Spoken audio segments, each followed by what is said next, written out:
My name is Miss Mems. I'm an early years educator, Montessori trained, birth to 6, and I have a few other certifications to my name, but that's not why we're here, so let's get straight to it.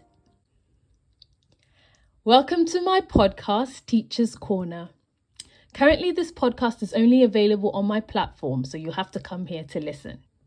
I had the idea for a safe place where teachers can come and share their thoughts for a while now, but I wanted it to be perfect before I started, so I kept postponing putting it out, especially because there's so many really good podcasts out there and I felt like I'd be competing with them and that would be a mission. But this morning, I decided to just share my heart without thinking too much about it. My heart today would like to read from my teacher's affirmation book. Day 1 of my teacher's affirmation book says, I am an exceptional teacher.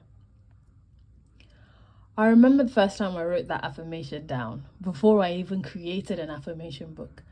I did cringe a little bit, if I'm being honest, because I thought, all this toxic positivity.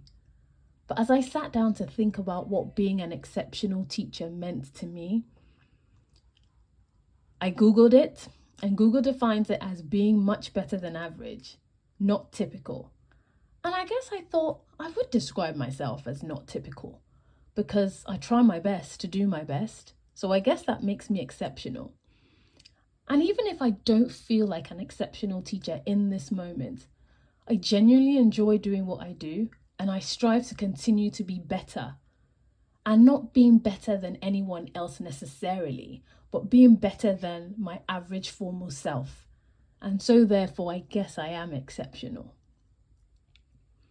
I started with an affirmation because affirmations is what began the transformation of my teacher journey.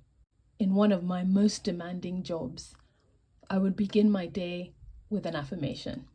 I would look in the mirror in the morning before I left for work, and I would say an affirmation over and over again until I meant it, until I believed it. And that somehow seemed to help with my mindset. It helped give me the right mindset I needed to go into work. And it made the job less demanding, less stressful. Not less demanding, it was still demanding, but it just made it less stressful because somehow the mindset I went in with was different. It started from affirmations. It started from me believing what I was saying. And then all of a sudden, I started to attract so many things to myself. I started to attract information that was elevating my mindset and information that was inadvertently transforming the way I saw life, the way I saw things. And I just realized that a lot of the triggers and a lot of the things that used to cause me so much anxiety and discomfort and anger, they seemed to just fall by the wayside, and I became a much more fulfilled teacher, and the journey became somewhat easier. And with the journey becoming easier, there were three things that really bugged me on my teacher journey. Notice that even these 3 things that were a headache that I used to complain so much about, all of a sudden, I seemed to find solution for them. Anyway, let me start by telling you these 3 things. I'm going to introduce the 3 things that have been my biggest challenge on my early years journey. Now, the journey itself is exhausting. When you talk about the noise level in the classroom, you talk about the colleagues and the parents and just all the other things that are outside of your control. When you talk about the work with the children, you're trying to get a child to understand something, and no matter what you try, it just does not seem to work. You're talking about behavior, and it seems like the longer you spend as an early years teacher, the worse the behavior gets. Like the children are just not listening. And it was all of these were challenges in themselves, but I think that they were outside of my control, so to speak. But these 3 that I used to complain about every single time, I also thought that they were outside of my control, but somehow I found ways around it. And these solutions seemed to be solutions to the other problems that I also thought were outside of my control. Anyway, These three things, the first one is the mental and emotional stress of the job of an early years teacher.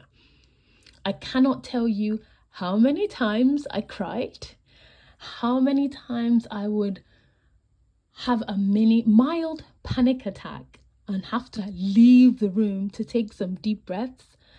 How many times? And even when you talk to colleagues and people about it, like nobody seemed to have any answers.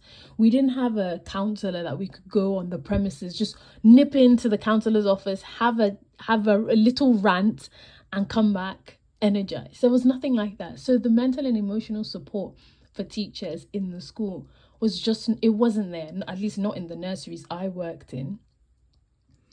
The second one was where to find information about career growth. I got to a point in my career where I was like, wait, is this it? So you become a nursery manager and that's it. That's just where it ends. Like, what more can you do? You know? And I just felt like there wasn't enough information about what else you could do, access to courses to help you with the work that you're doing, funding for courses, because the third challenge was the low pay for the early years teacher. The pay was so low, it's so low that it couldn't even sort out my own personal needs, not to talk of paying for courses that I wanted to do to improve or help with career growth. So these were the three things that I used to constantly complain about, and just nobody seemed to have the answers. At a point, I realized that nobody was coming to save us early years teacher. There's no fairy with a magic wand coming to just sprinkle some fairy dust and tell you, look at the solutions to your problems. So I had to find the solutions for my own challenges myself. With the first one, I had to start to do the inner work.